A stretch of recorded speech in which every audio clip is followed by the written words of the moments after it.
జై శ్రీమన్నారాయణ. ఫ్లూట్ వాయించటం అనేటటువంటిది ఏదో కష్టమైనటువంటి పనిగా చాలామంది భావిస్తూ ఉంటారు.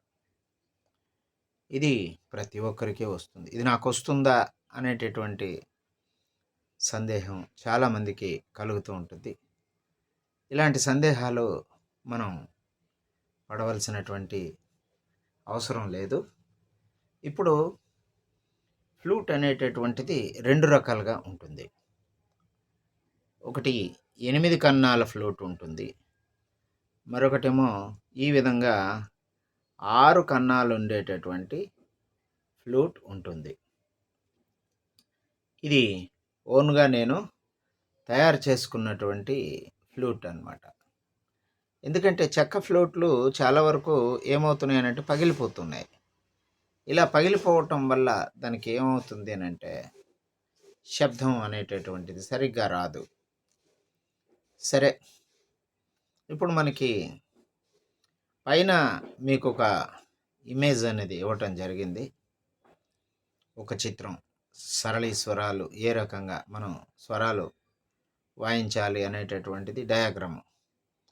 2 కన్నాలు మూస్తే మనం గాలి పోస్తే సా వస్తుంది.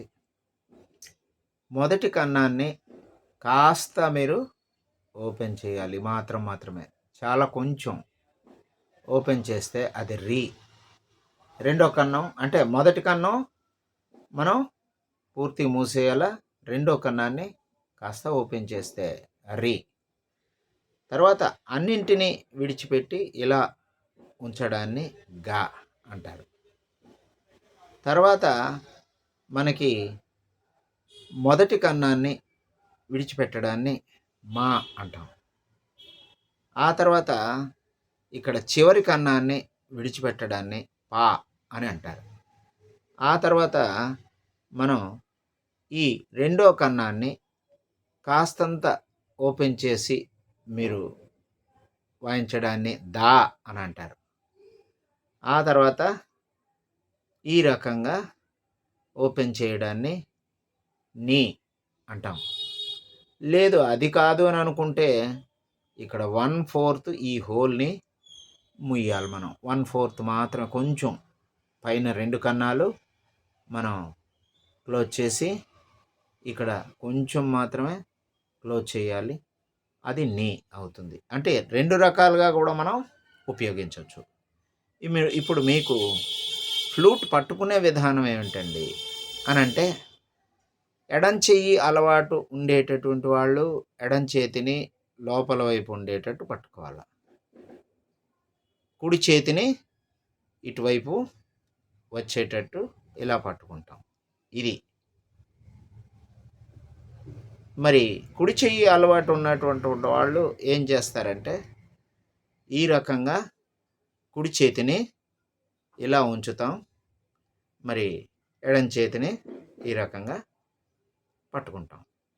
కాబట్టి ఎటు నుండి ఎటైనా సరే మీ అలవాటును బట్టి కుడి చెయ్య ఎడం చెయ్య అనేటటువంటిది మీరు చూసుకోండి. ఇప్పుడు నాది ఎడం చెయ్యి అలవాటు కాబట్టి నన్ను చూసి శిష్యులు ప్రాక్టీస్ చేయటానికి, కుడి చెయ్యి అలవాటు ఉన్నటువంటి వాళ్ళు ప్రాక్టీస్ చేయటానికి చాలా సులువు అవుతుంది.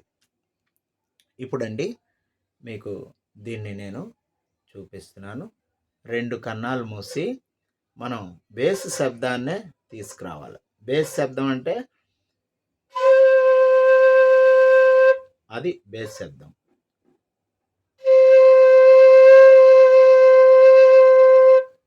అలా కాకుండా అలా చేస్తే అది పిచ్ అంటారు. కాబట్టి ప్రస్తుతం బేసే మనం అలవాటు చేసుకుని క్రమశః ఈ బేస్ అనేటటువంటిది మార్పు రావాలి. ఎలా రావాలి అని అంటే, మొట్టమొదట ఇది సా, తర్వాత రే, తర్వాత అన్నీ ఓపెన్ చేసి ఈ రకంగా పట్టుకోవాలి.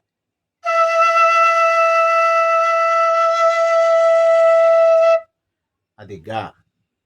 తర్వాత ఈ రకంగా ఉంచి ఫస్ట్ హోల్ని మనం ఓపెన్ చేయడాన్ని, ఇది మా. తర్వాత లాస్ట్ హోల్ని ఓపెన్ చేయటాన్ని, దాని తర్వాత శబ్దమే కాబట్టి పిచ్ని ఇప్పుడు ఉపయోగించాలి, అంతేగాని ఇక్కడ అని వాయించకూడదు. తర్వాత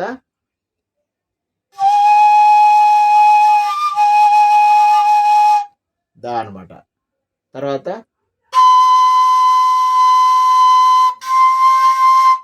అలాగైనా వాయించవచ్చు.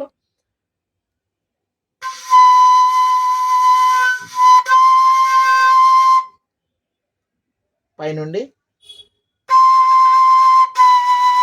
అంటే పిచ్చితోటే ప్రారంభిస్తాం. పై షడ్జమం పిచ్చిలో వాయించాలి. మొదటి షడ్జమాన్ని బేస్లో వాయించాలి, పై షడ్జమాన్ని పిచ్చిలో వాయించాలి. ఇప్పుడు పైనుండి అవరోహణ హెచ్చు స్థాయి నుండి తగ్గు స్థాయికి దిగుతాం అనమాట. ఎలాగా?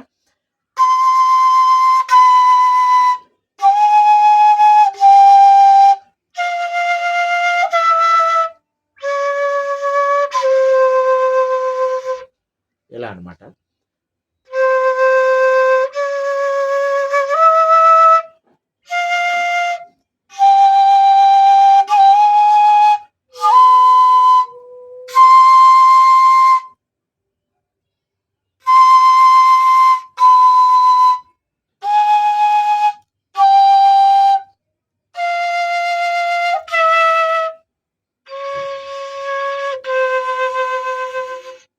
ఇదండి ఫ్లూట్ వాయించటం. కాబట్టి